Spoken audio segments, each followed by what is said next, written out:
আসসালামু আলাইকুম রহমতুল্লাহ। আমি হুমায়ুন কবির তোমাদের সামনে আবার উপস্থিত হয়েছি। আমরা আলোচনা করব আখেরাত সংক্রান্ত কিছু এমসিকিউ নিয়ে। আসো আমরা শুরু করি।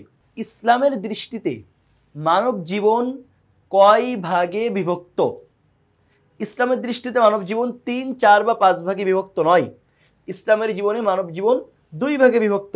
একটা হলো ইহকাল আর একটা পরকাল। মৃত্যুর পরের জীবনকে কি বলে? আখেরাত, হাসর, বারজাখ, কিয়ামত। দেখো, এই তিনটাও মৃত্যুর পরবর্তী জীবনেরই অংশ, কিন্তু এইগুলোকে একবারে বলা হয় না, বরং এটা বিভিন্ন স্তরের নাম। কিন্তু মৃত্যুর পরবর্তী জীবনকে আমরা একবারে যেটা বলি সেটা হলো আখেরাত। সুতরাং এখানে সঠিক উত্তর হলো ক, আখেরাত। এরপরে আখেরাতে বিশ্বাস করা কিসের অঙ্গ? ইসলাম, ইহসান, ইমান, ইলহাস কোনটার অন্তর্ভুক্ত?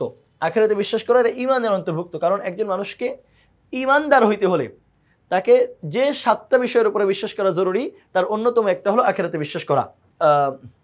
167 নম্বর প্রশ্ন আমাদের সামনে। তারা আখেরাতে দৃঢ় বিশ্বাস রাখে, তারা কারা? কারা আখেরাতে দৃঢ় বিশ্বাস রাখে? এটা আল্লাহ তাআলার একটা আয়াত অংশ যে তারা আখেরাতে দৃঢ় বিশ্বাস রাখে। আখেরাতে কারা দৃঢ় বিশ্বাস রাখে? মুমিন, মুত্তাকি, মুমিন ও মুত্তাকি, মুমিন ও মুসলিম। এই প্রশ্নের উত্তর হলো মুত্তাকি। মুত্তাকিগণ আখেরাতে দৃঢ় বিশ্বাস রাখে। আর তারা মুত্তাকিগণ আখেরাতে দৃঢ় বিশ্বাস রাখে, এটা কোন সূরার আয়াত? সূরা আন-নিসা, সূরা আলে ইমরান, সূরা আল মুমিন নাকি সূরা বাকারা? এটা কোন সূরার আয়াত? এটা হলো সূরা বাকারার আয়াত। সূরা বাকারার একদম শুরুর দিকে আল্লাহ তাআলা এই কথা বলেছেন। আখেরাতে বিশ্বাস করলে মানুষ, পরের প্রশ্ন দেখো, আখেরাতে বিশ্বাস করলে মানুষ দুনিয়াতে সুনাম বৃদ্ধি করতে পারে, জান্নাত লাভ করতে পারে, কবরে শান্তিতে থাকতে পারে। কোনটা সঠিক? আখেরাতে বিশ্বাস করলে মানুষ দুনিয়াতে সুনাম বৃদ্ধি হওয়ার সাথে আখেরাতে বিশ্বাসের কোনো সম্পৃক্ততা নাই, তবে জান্নাত লাভ করতে পারবে, কবরে শান্তিতে থাকতে পারবে। সুতরাং এই প্রশ্নের উত্তর হবে 2 আর 3 সঠিক। 2 আর 3 কোনটার মধ্যে আছে? খ এর মধ্যে আছে। মানুষের জন্য মহা সাফল্য কোনটি? 170 নম্বর প্রশ্ন। ডান হাতে আমলনামা পাওয়া,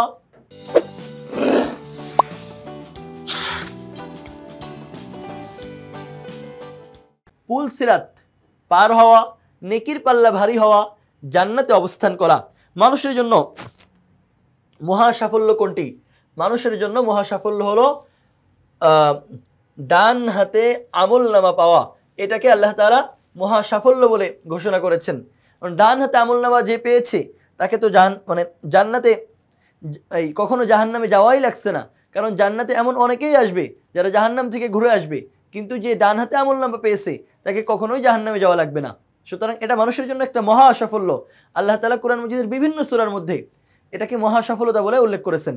আমি না পরকালে জান্নাত লাভ করতে চাই, এজন্য দুনিয়াতে তার করণীয় হলো অকাতর সম্পদ বিলানো, ইসলামকে পরিপূর্ণরূপে অনুসরণ করা, রাষ্ট্রীয় কাজে অংশগ্রহণ করা, ইসলামের ব্যাখ্যা বিশ্লেষণ করা। দেখো, অকাতরের সম্পদ বিলইলে একজন মানুষ জান্নাত লাভ করতে পারে, আবার তার নিয়ত যদি ভালো না হয় জান্নাতে সে নাও যেতে পারে। রাষ্ট্রীয় কাজে অংশগ্রহণ করা এটা অবশ্যই ভালো কাজ যদি সে ভালো কাজ করে, কিন্তু রাষ্ট্রীয় কাজে অংশগ্রহণ করতে খারাপ কাজও করতে পারে। ইসলামের ব্যাখ্যা বিশ্লেষণের দায়িত্ব সবার না, এটা আলেমদের দায়িত্ব। তাহলে তার দায়িত্ব কি? ইসলামকে পরিপূর্ণরূপে অনুসরণ করা। কারণ কোরআন মাজিদের মধ্যে আল্লাহ তাআলা বলেছেন, ইয়া আইয়ুহাল্লাযীনা আমানু উদখুলু ফিস-সিলমি কাফা, যে হে ঈমানদারগণ, তোমরা পরিপূর্ণরূপে ইসলামকে অনুসরণ করো, ইসলামে পরিপূর্ণরূপে প্রবেশ করো। সুতরাং আমি না যদি জান্নাত লাভ করতে চাই, তার জন্য দায়িত্ব হলো সে ইসলামকে পরিপূর্ণরূপে অনুসরণ করবে। আখিরাত সংক্রান্ত এই প্রশ্নগুলো আমাদের জন্য, আমাদের জ্ঞানের বৃদ্ধির জন্য অনেক গুরুত্বপূর্ণ হবে। তো ঠিক আছে, সবাই ভালো থাকো। পরবর্তী টাইপ দেখার আমন্ত্রণ জানিয়ে আমি হুমায়ুন কবির এখানেই শেষ করছি। আল্লাহ হাফিজ।